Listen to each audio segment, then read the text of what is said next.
going. Ta-da. We're here. All right. Well, on our episode today, we are excited to have a guest. I know our listeners always appreciate when they don't have to listen to just us.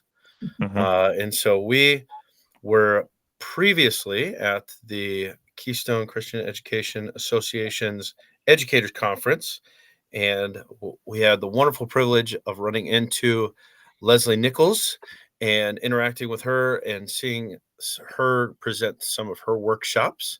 And so I know, Mark, you have perhaps a little bit more history as well with Dr. Nichols, but we are excited to have her here and discussing some very helpful topic for us as leaders. So thank you, Lesli, for joining us today. Oh, thanks for having me.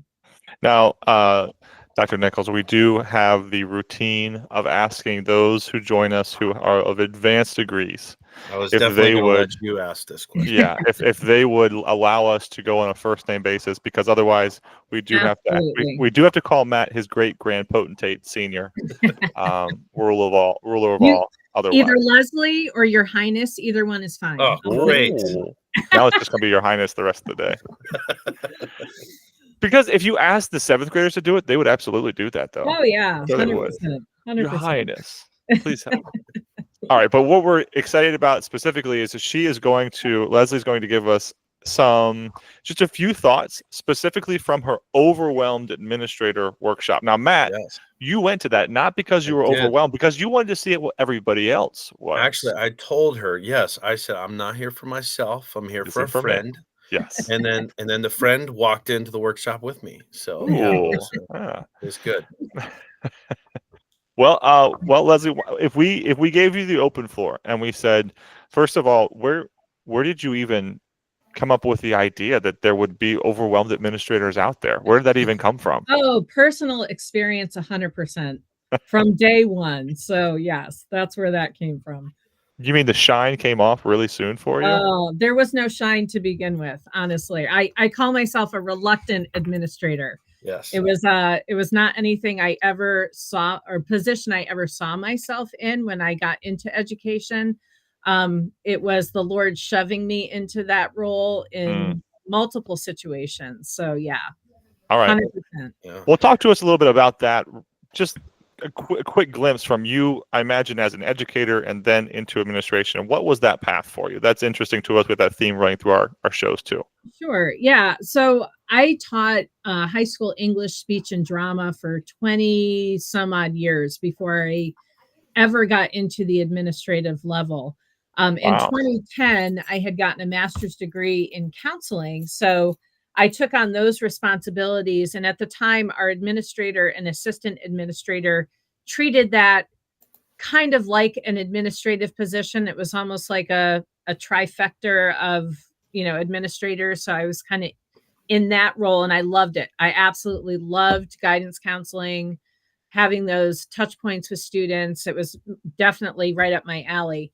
But then in January of 2017, our assistant administrator announced that he would be taking a head of school position at the conclusion of that school year and encouraged me to apply for his position, his job. So I did, and I was hired as the assistant administrator for the 2017-2018 school year, thinking I'd be working under the same administrator that had been there for 12 years.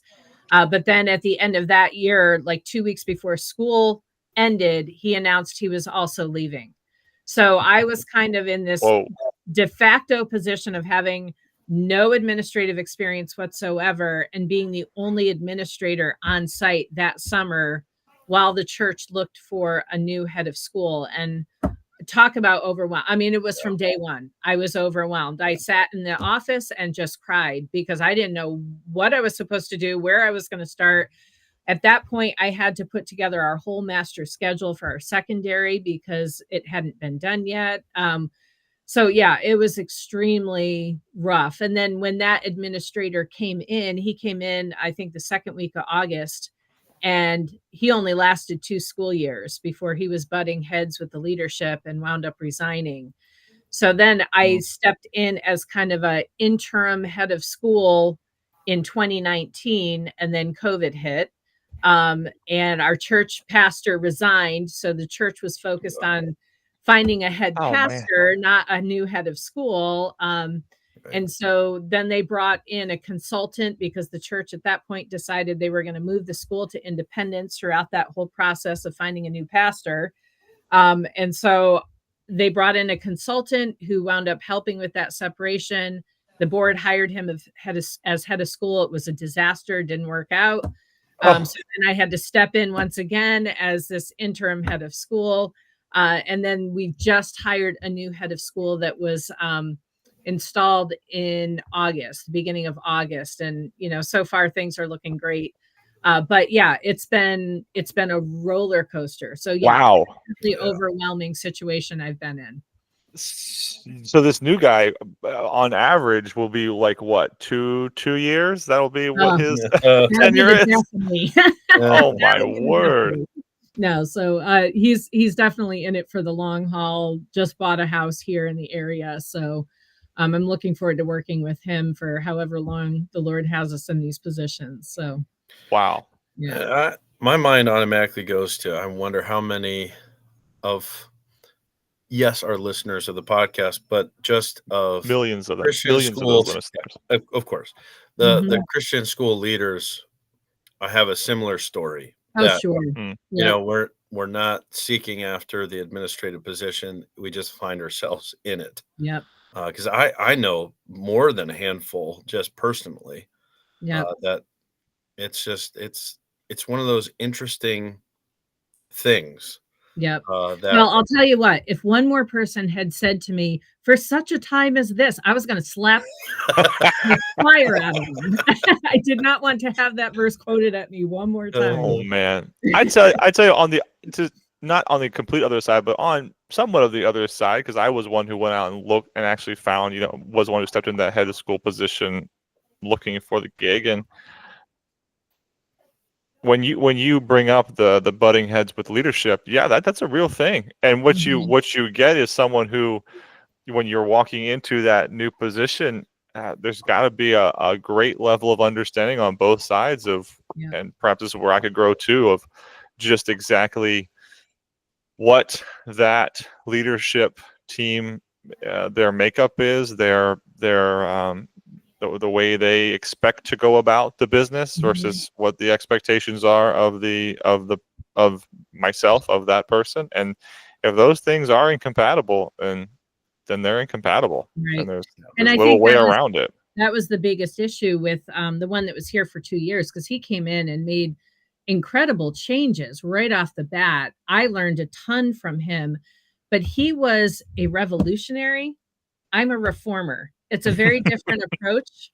And because I was a member of the church as well, I had a foot in both camps. Yeah, so, that put me in a position of trying to be a peacemaker, trying to kind of bridge that gap. But I am much more of a work from within to create the change rather than, come in with guns a-blazing kind of personality. Yeah. And it just, I don't know. I have found the reformer approach leaves a lot fewer casualties in its wake. Sure. So. Yeah, just like the what was it, the Puritans versus the Pilgrims or whatever? No, they were the Puritans. Help me out. I'm just gonna let you. Just let me fry over here on the side of that one. Bobbed in that water. It wasn't. Didn't Calvin stayed within, but others. But okay, we're somewhere else. Separatist. Brush up on that American history. Yeah, I'll try at some point. After I'm done making this podcast. Yeah. All right, we haven't even got to what we're talking about today. So let's get to what we're talking about today. The first thing up, Matt was able to hear this. I wasn't. So tell me. Give me one of the things you said that day, Leslie. What in the overwhelmed administrator workshop? What was something you wanted to make sure they heard that day? I think the importance is setting those boundaries and knowing your limits, prioritizing your time, what you can handle, being able to say no when it's when it has become overwhelming. I went into this trying to make everybody happy and Mm. realized very quickly by doing that, I wasn't making anyone happy, including myself and my husband. I mean, you know, I would go home at the end of the day and he is a saint for having to, you know, Oh man. hear me throw up everything I had experienced in that school day. But yeah, I mean, definitely learning to prioritize the important things. And for me, prioritizing the important things was putting people before projects. And that's something I still try to remember. It's still something I try to prioritize. One of my favorite things that I do, and I started doing even back then, was going into classrooms, preschool and elementary classrooms, and reading for 20 minutes every week. It kind of scratched my creative drama side, but at the same time, it got me, it reminded me why I was doing and Mm. putting up with all the garbage that you have to deal with in a day, because I remembered it's for these kids. You know, the Lord has brought me here to minister to these kids and to give those teachers a 20-minute break while I have the kids. So one of the things that I had emphasized was trimming the fat. We do have control over our time. And sometimes it's people that are draining us that are not, you know, you're always with every employee, you're always weighing pros and cons, right? None of us are perfect. All of us have cons. All of us have those negative points about ourselves, but it's weighing, are the positives of what this person is bringing to this ministry outweighing the negatives that you have to work through. Right. And I realized there's some people where that balance is not in their favor, and they have to go because they're hurting the ministry. They're causing harm. So that was part of it. Part of it was just taking things off my plate and letting the board know a hard no. Not I happening. cannot deal with this area. I Yeah. am not dealing with the finances. I am not dealing with IT. I will manage everything else, but those two areas I cannot. So Man, that makes me want to tell every administrator who listens to us, again, the billions that there are, to make sure that in the summertime, I'm thinking even early July, you sit down, you go to a retreat of one. You sit down and you say, for this year, for the year upcoming, I have a 5-day. I know I need to prioritize these things. And hopefully there's good input from board members and from the job description, and there's an honesty about I can't prioritize 3 things that I just love because I love them. I do understand there's job responsibilities that I have to prioritize, and I have to accomplish these things even though they're not my favorite, or even they're just part of the job. But I am going to say right now, these 2 things, they were outside the job description, and as you noted, I'm not going to do them. And so I'm going to set up my perfect schedule, pray about it, and present it. mhm. Man, if more of us did that, I don't Yeah. imagine. I imagine that'd be so powerful for us, because then again, there's just like we say, I believe we're in a time when teachers are going to start negotiating a whole lot more because they know Mhm. how valuable they are. Yeah. Yep. We're valuable too, and in Mhm. our time, we're not stupid when it comes to our time. We understand what our time demands and includes, and so Roger Erdvig, when he was on, he said that theoretically, there's a peer of his who wrote the article that says that 20% of a head of school's position should be in board relationships. That's 1 out of 5 days spent on Mhm. just board management. Like that. That's That's overwhelming. revolutionary, but it makes sense. It Yep. makes sense that would absolutely be something. If I was setting up a schedule and I realized my true priorities, Yeah. and I refuse to flex down, then Yeah, but even keeping it just as simple as, realizing the priorities is sometimes the biggest challenge, because again, going back to the point of many of ad- fellow administrators who find themselves in this position because, they were called upon out of dire need. And so I feel like, especially in that case, the reaction is, well, if I tell them I'm not willing to do something, like, I'm letting them down because they're looking at mhm, me to and and you've got to recognize, I think, especially within a Christian community where we're trying to, do all to the glory of God, mhm. but you've got to understand, your limits. You've got to understand other people's strengths, because that's the other part of this whole deal is I will say no, but at the same time, I'm going to come to you with a plan as to how it can still happen without me. Yeah. Having the negativity without a solution drains you, right? As an administrator, you have a million complaints coming at you and no solution. So yeah, I agree. We have to set that example. There are things we can't do, but we need to come up with solutions to get those things that have to be done by somebody.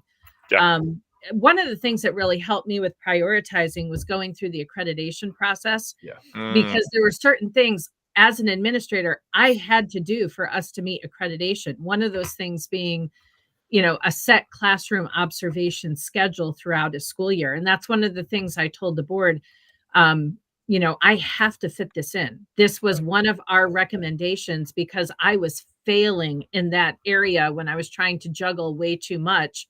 I wasn't getting consistent observations and face-to-face evaluations done with all the teaching staff. So in the course of the COVID years and this, cycling through of different head of schools, I was also trying to finish my doctoral degree and putting the school through accreditation. So I had so much paperwork I was dealing with.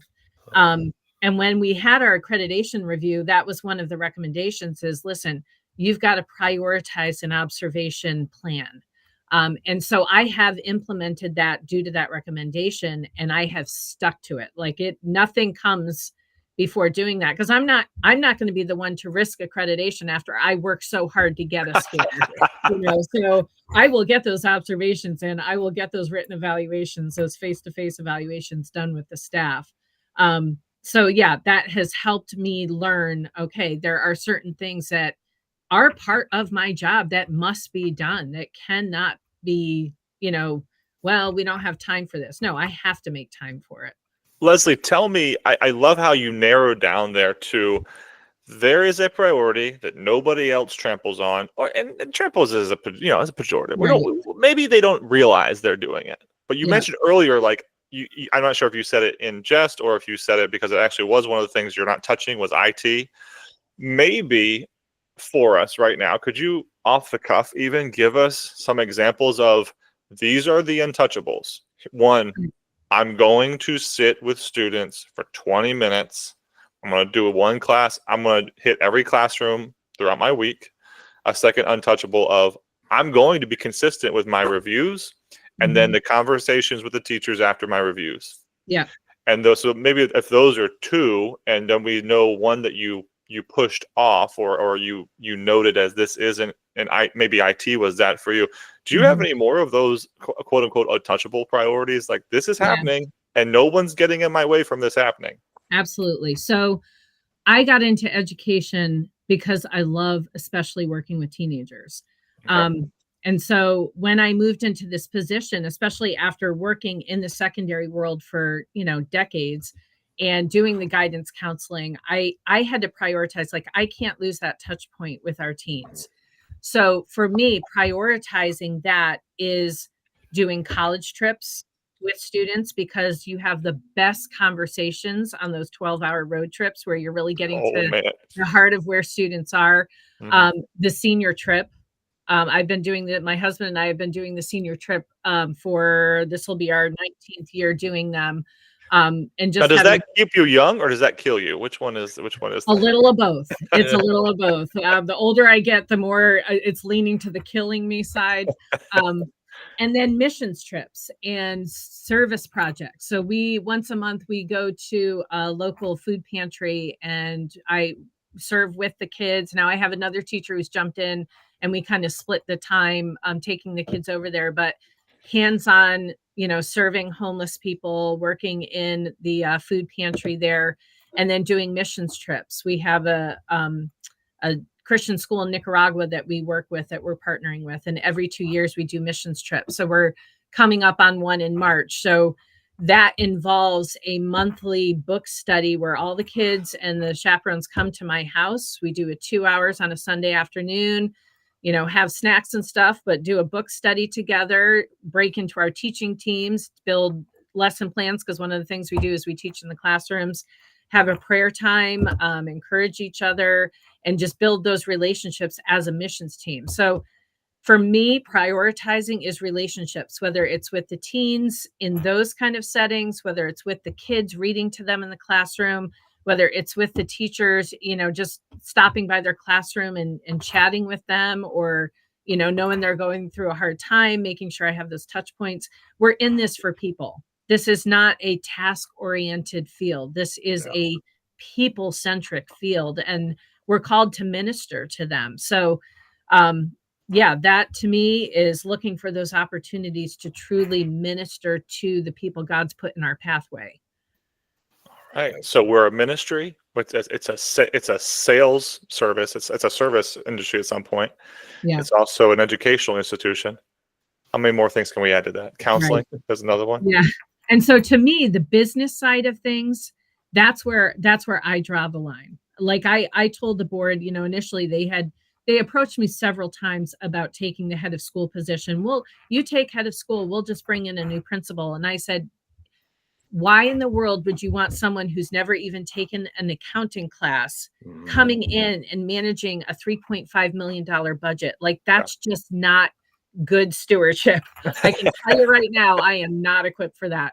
And the IT stuff I joke about, but it's true. Like, I feel like I am a techno idiot. I can figure stuff out if somebody shows me, but it's not instinctual to me. It is not something that comes easily to me. So yeah, when I drew the line, I know those are my weaknesses. And I know if I were to be in those areas, over those areas, I would cause harm.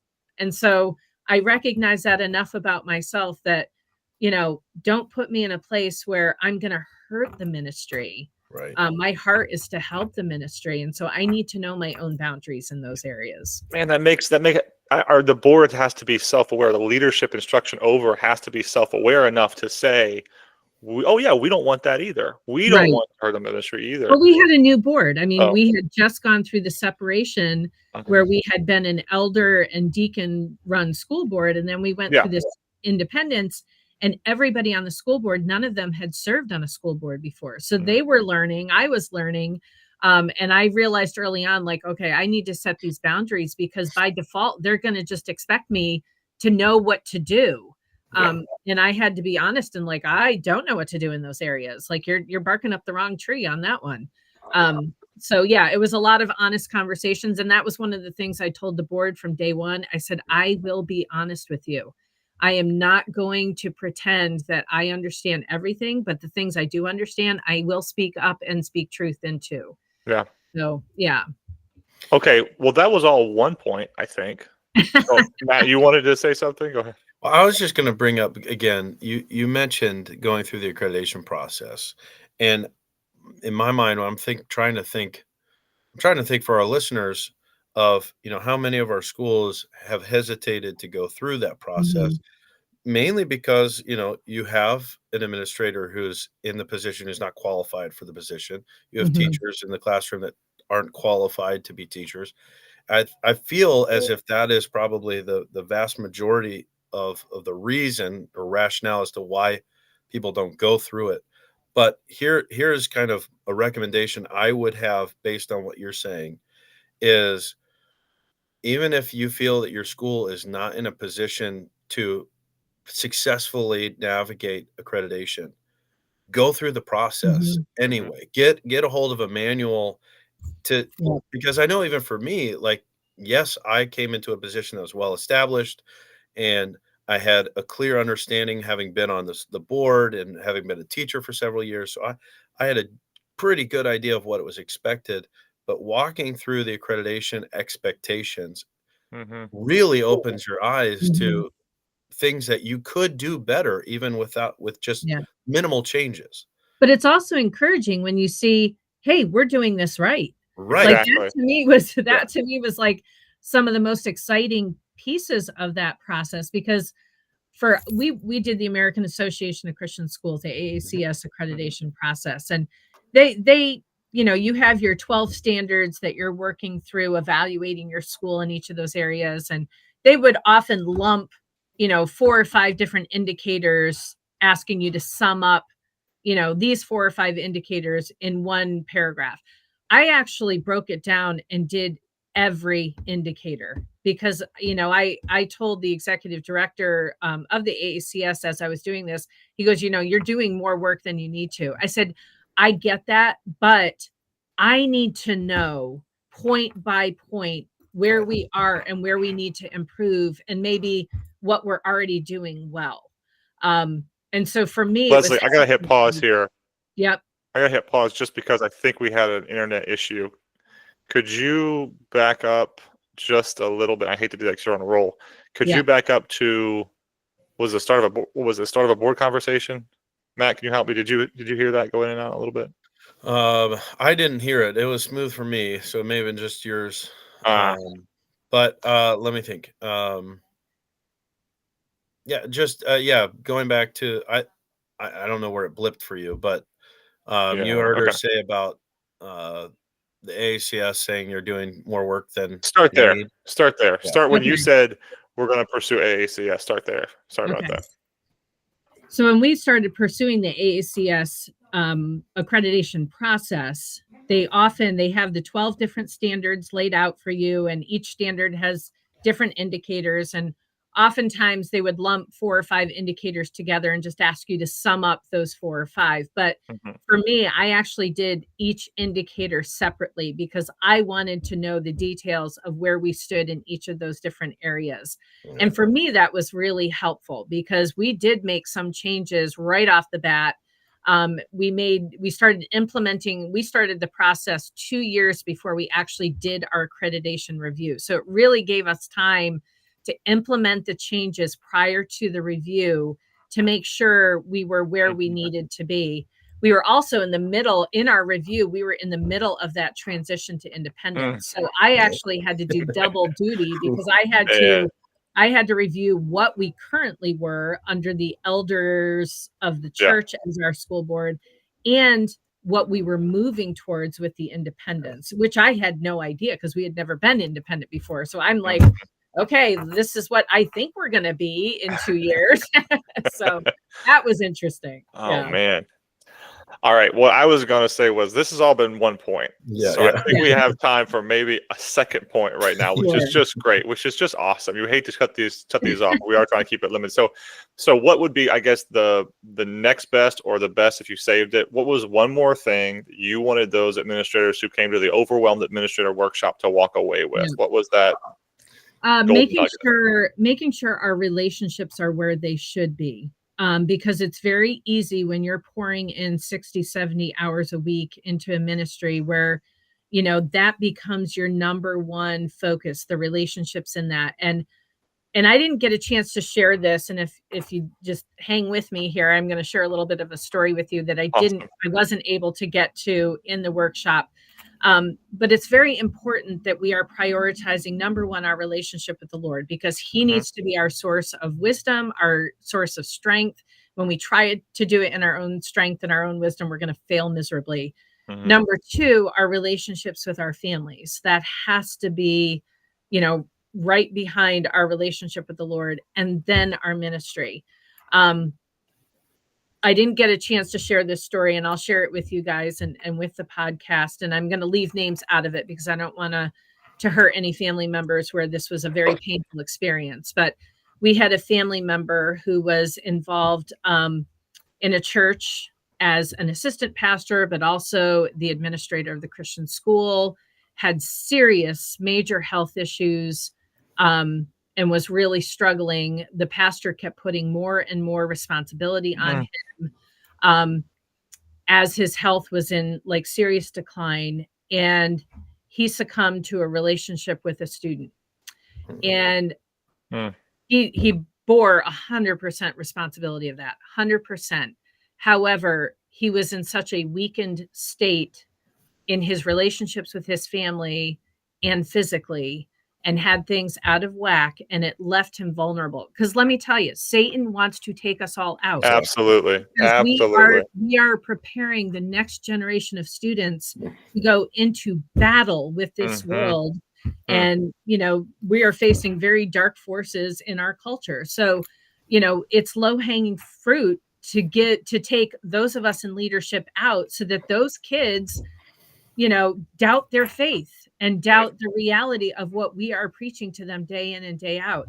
And as a result, this family member had to go to prison, died in prison, was never able to reunite with his family, even though his wife was the most incredible person I've ever met in my life.